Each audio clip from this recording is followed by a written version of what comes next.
Bonjour, ici Fred Lequinet du site mentaldefer.com. Dans les minutes qui suivent, vous allez découvrir le parallèle que l'on peut établir entre la préparation mentale du sportif en compétition et la préparation mentale du vendeur qui doit, au cours du mois, vendre un maximum de produits. Dans le cadre de la pratique sportive, la préparation mentale est nécessaire. Elle est associée à la préparation physique, à la préparation technique, et elle a comme pour objectif final d'améliorer la performance et de permettre d'être optimal le jour J, c'est-à-dire le jour de la compétition.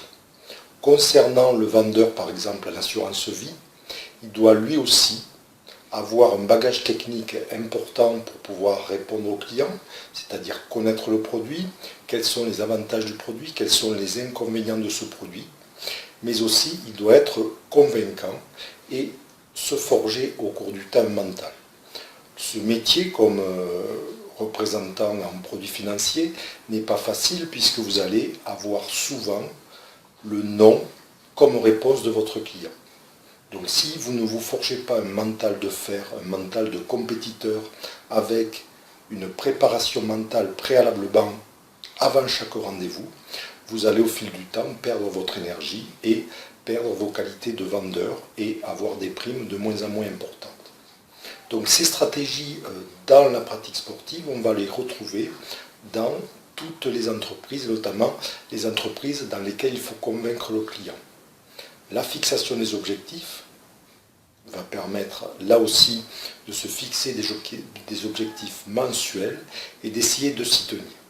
La visualisation mentale, c'est-à-dire la visualisation du succès après un rendez-vous pour avoir un gros portefeuille à la fin de l'année, va également être un outil intéressant, que ce soit pour le sportif ou pour le vendeur d'assurance vie, mais également la visualisation mentale ne suffira pas, il faut derrière ça se mettre dans un état émotionnel suffisant. Un état émotionnel suffisant, pour certains, ça sera un état dans lequel on est totalement excité, comme après avoir pris 20 cafés par exemple, alors que pour certains, cet état émotionnel sera extrêmement, on va dire, inhibant, puisqu'ils n'auront pas besoin de beaucoup d'énergie, de beaucoup de stress préalablement.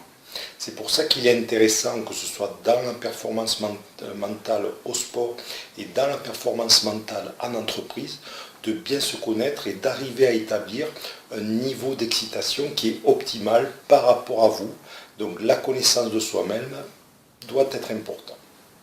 Donc si on fait le résumé de ce que je viens de vous dire, la préparation mentale s'adresse autant pour les sportifs qui ont pour objectif final une compétition que pour la personne qui doit convaincre et vendre un produit, puisque les trois outils nécessaires, c'est-à-dire la respiration profonde, la visualisation mentale et la fixation d'objectifs, va permettre aux deux d'optimiser ses performances et d'avoir de très bons résultats.